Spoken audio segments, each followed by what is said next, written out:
Kopiah, sorban, tutup kepala macam ni adalah pakaian najis. Najis yang amik ino. Okey, sabar. Jangan melantun dulu. Sebelum pakcik cerita, pakcik kena buat struktur dulu. Pertama, pakaian jenis tutup kepala dia mungkin berbeza atas geografi masing-masing lah. Contoh Asia Tenggara ni, dia ada terendak kan. Semutar ke, sebab panas nak bertani, bercucuk tanam, marin lah.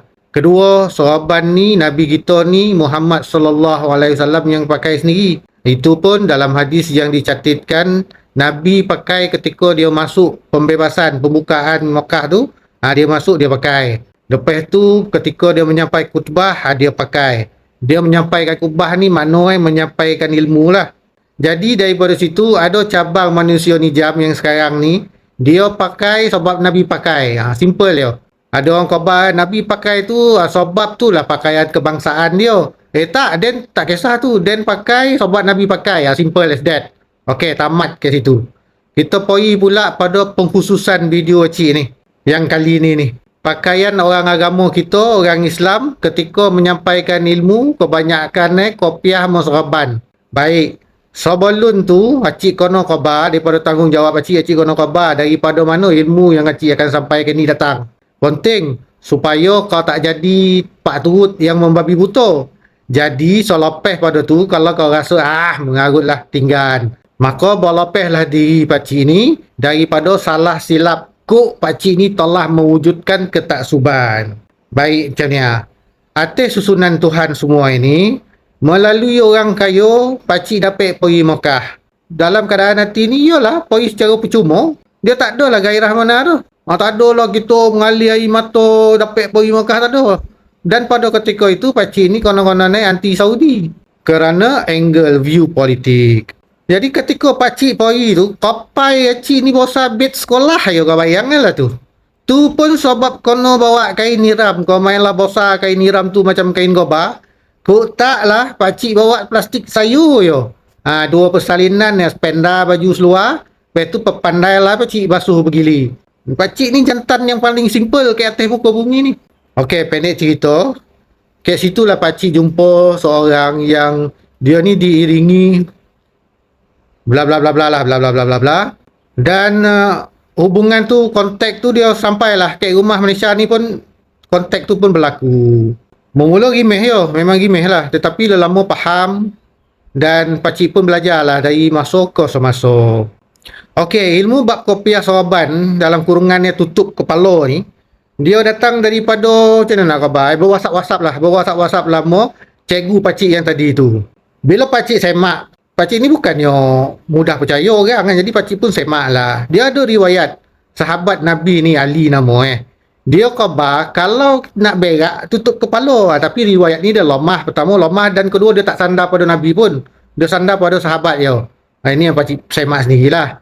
Jadi yang cikgu WhatsApp tadi tu, dia cakap dia togak je.